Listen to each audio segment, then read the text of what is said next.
Hi hello வணக்கம் மக்களே, மீண்டும் ஒரு வீடியோவில் சந்திக்கல மிக்க மகிழ்ச்சி. ஜெர்மனி செல்றதுக்கு இப்போ ஒரு பொற்காலம் என்றே சொல்ல முடியும். அதாவது ஜாப் ஆஃபர் இல்லாமலே போகலாம். அதை பற்றி தான் நம்ம இந்த வீடியோவில் பேச போகிறோம். ஸோ வீடியோவில் போகிறதுக்கு முன்னுக்கு புதிதாக சேனலுக்கு வந்ததுன்னா கேட்டுக்கொள்வது ரெண்டு விஷயம் தான். ஒன்று சப்ஸ்கிரைப் பண்ணாதவங்க ப்ளீஸ் சப்ஸ்கிரைப் பண்ணி லைக் பண்ணிட்டு உங்களுக்கு ஹை பண்ணுற ஆப்ஷன் காட்டுச்சுன்னா மறக்காம அந்த மூண்டையும் செஞ்சிருங்க. அது நம்பர் 1. ரெண்டாவது உங்களுடைய பெஸ்ட் ஃப்ரெண்ட்ஸா இருக்கட்டும், ஃபேமிலியா இருக்கட்டும், யாரா இருக்கட்டும், ஜெர்மனுக்கு எப்படி போறதுன்றது எல்லாமே தெரிஞ்சுக்கொள்றேன்னு சொன்னா நம்ம வீடியோவை அவங்களுக்கு ஷேர் பண்ணி விடுங்க. அதுல ஒன்றுமே குறைய போறதில்ல, உங்களுடைய அக்கௌண்ட்ல காசு குறைய போறதில்ல, ஒன்றுமே குறைய போறதில்ல. ஸோ நம்மளுக்கு முடிஞ்சதை நம்ம ஃப்ரெண்ட்ஸா இருக்கட்டும், ஃபேமிலியா இருக்கட்டும் ஷேர் பண்ணி விட்டா அவங்களும் ஏதோ பார்த்து பயன்படட்டும். ஸோ ஷேர் பண்ணி விடுங்க. ஸோ இந்த ரெண்டு இதை ரிக்வெஸ்டையும் கேட்டுக்கொண்டு நாம வீடியோக்குள்ள போகலாம்.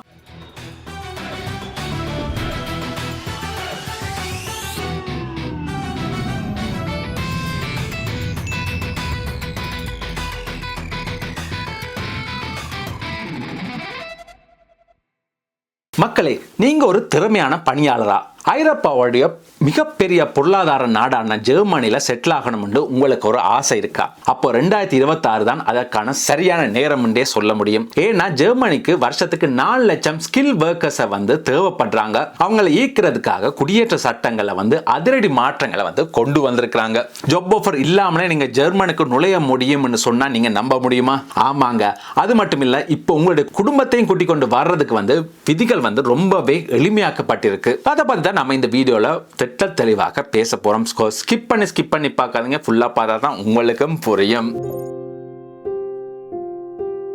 முதலாவது நாம பார்க்க போறது EU ப்ளூ கார்டு. நீங்க நல்ல படிப்பு, நல்ல எக்ஸ்பீரியன்ஸ் இருக்கிறவங்களா இருந்தா இதுதான் உங்களுக்கான கோல்டன் டிக்கெட் என்றே சொல்ல முடியும். 2026ல இதுக்கான சம்பள வரவு உயர்த்தப்பட்டிருக்கு. சாதாரண பணிகளுக்கு ஆண்டுக்கு 50,000 பவுண்ட்ஸ் வரைக்கும் இருக்கு, அதாவது யூரோ வரைக்கும். தட்டுப்பாடான துறைகள் IT ஹெல்த் கேர்ல ஆண்டுக்கு 45,934 யூரோ வரைக்கும் இருக்கு. இதோடைய ஸ்பெஷல் என்னன்னு சொன்னா, உங்களுக்கு ஜெர்மன் மொழி தெரிஞ்சிருந்தா வெறும் 21 மாசத்திலேயே நீங்க PR-ஐயும் வாங்கிடலாம். அது மட்டும் இல்லாம உங்களோட வாழ்க்கை துணை மட்டுமில்ல, உங்களுடைய பெற்றோர், உங்களுடைய மாமனார் மாமியாரையும் கூட நீங்க ஜெர்மனுக்கு கூட்டி போக முடியும்.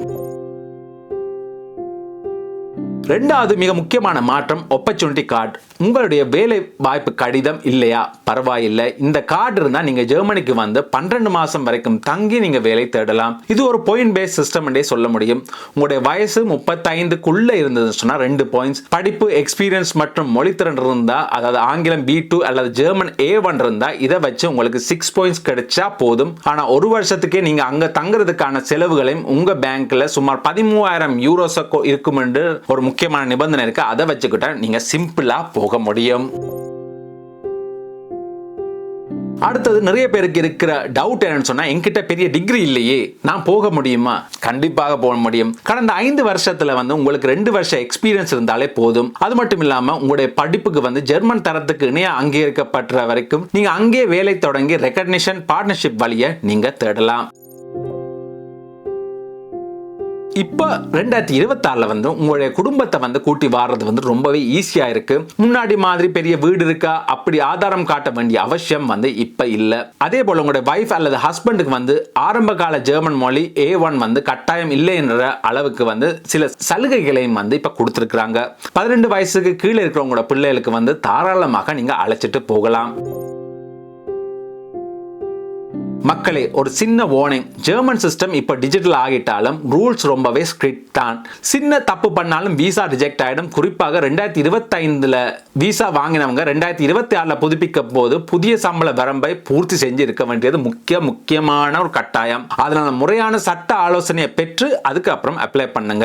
சுருக்கமா சொல்லணும்னு சொன்னா, IT, இன்ஜினியரிங், மெடிக்கல், கன்ஸ்ட்ரக்ஷன் துறையில இருக்கிறவங்களுக்கு ஜெர்மனி இப்ப சொர்க்க பூமின்னே சொல்லலாங்க. ஏன்னா இப்ப அவங்க தான் இப்ப ஈஸியா உங்களுக்கு விசா கொடுத்து வேலையும் கொடுத்து உங்களுக்கு கொடுக்க போறாங்க.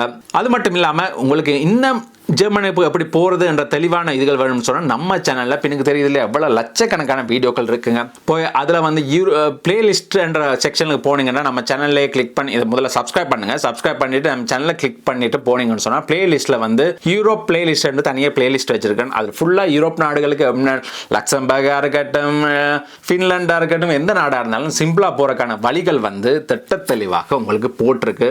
ஸோ ஏதாவது டவுட்ஸ் இருந்தால் மறக்காம கமெண்ட் செக்ஷன்ல போடுங்க. கொஞ்சம் டிலே ஆகும் கமெண்ட்ஸுக்கு ரிப்ளை வரதுக்கு, ஆனால் கட்டாயமாக வரும். அது மட்டும் இல்லாமல் நம்மளுடைய ஃபேஸ்புக், இன்ஸ்டாகிராம், ட்விட்டர் பேஜுகளில் வந்து நம்ம வந்து இது போடுறோம், என்னது வேகன்சிஸ் கூட போடுறோம். ஸோ நீங்கள் அதையும் போய் ஃபாலோ பண்ணுங்க. எங்கே இருக்குது ஃபேஸ்புக், இன்ஸ்டாகிராம் பேஜ்னு உங்களுக்கு டவுட்ஸ் இருந்தால் இதில் டிஸ்கிரிப்ஷனில் கொடுத்துருக்கேன். ஃபேஸ்புக்கு, இன்ஸ்டாகிராமுக்கு எல்லாத்துக்குமே லிங்க் இருக்கு. போய் அதை கிளிக் பண்ணி அங்கே போய் நீங்கள் தேடுங்க. அப்படின்னு சொன்னால் ஆனல் vlogs HQன்னு தேடிங்கன்னு சொன்னால் நம்மளுடைய தமிழ் பேஜுக்குரிய ஃபேஸ்புக், இன்ஸ்டாகிராம் எல்லாம் வரும். அதே மாதிரி ஃபாலோ பண்ணுங்க. ஏன்னா நம்ம இந்த யூடியூப்ல வேகன்சிஸ் போட முடியாது, அதுதான் நம்மளுக்கு போடுறதுக்கு சிறந்த வழி. ஸோ ஃபேஸ்புக், இன்ஸ்டாகிராம் பேஜ்களை போய் ஃபாலோ பண்ணிக்கொள்ளுங்க. எல்லாமே மக்களுக்காகத்தான், நீங்க இல்லாமல் நான் இங்கே இல்லைங்க.